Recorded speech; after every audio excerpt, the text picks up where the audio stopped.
the case of Busoga Kingdom.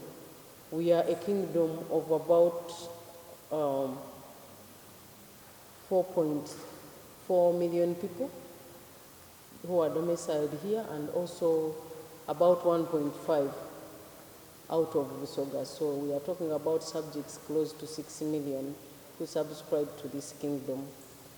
We are very endowed with natural resources to be kings in their own right, but speaking similar languages, federated about 90 years ago to create this Busoga kingdom, or Obwachabazinga bwa Busoga.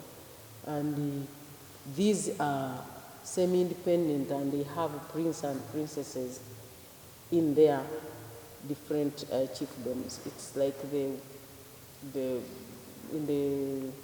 British monarchy, where you have the king at the top, a prime minister, okay, the royal chiefs, those chiefs, the 11, the prime ministers, plus the deputies, the cabinet, like I am the minister in charge of the king's affairs, and all other sectors have ministers. We have clan heads, over 300 clans, and these also have a structure down to the households. We have a parliament, which we call Busoga Luchiko, and this also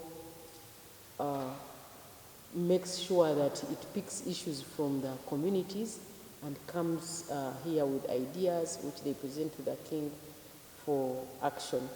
We have the youth council, and this youth council is also picked from the grassroots up to the level, up to come here in a council which sits to handle.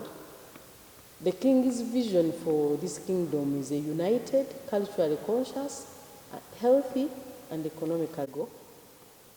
That is his motive, and we have come a very long way to unite the whole kingdom because of the decentralization that I was talking about. There were some little squabbles, but he managed to unite all of us, and now he has embarked on making sure that he contributes to improving the lives of the people. Around 2020, in his office called Chabazinga Initiatives, to which I'm privileged to be the executive director. He is the board vice chair, the prime minister sitting right here. But because of his serious concern, he's the board chair. He wants action.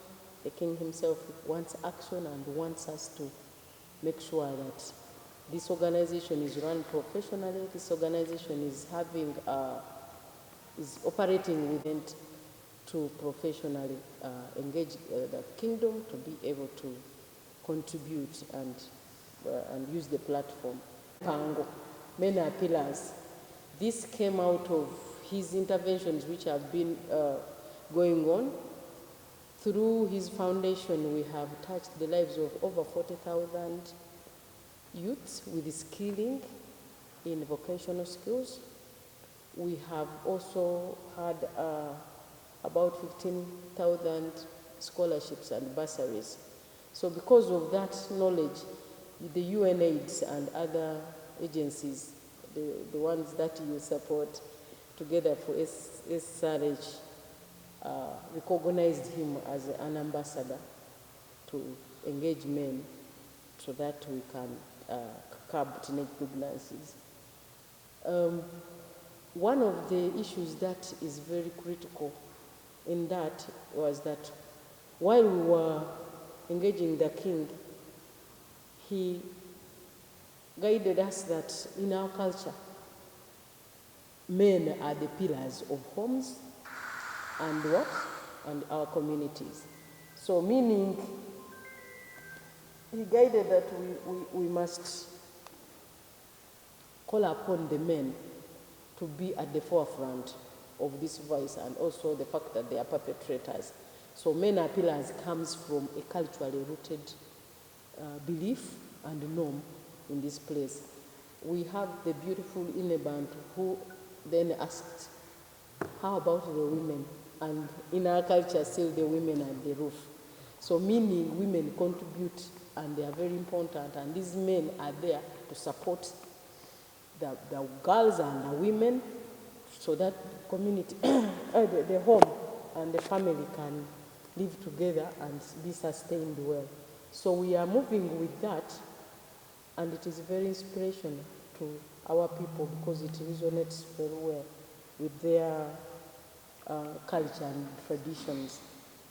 His guidance was that we should deeply understand why the teenage pregnancies. And then from that, we presented some things and said, you know, it is poverty, it is this, it is school dropouts, and he was like, please go deeper than that. On another level, why are people poor?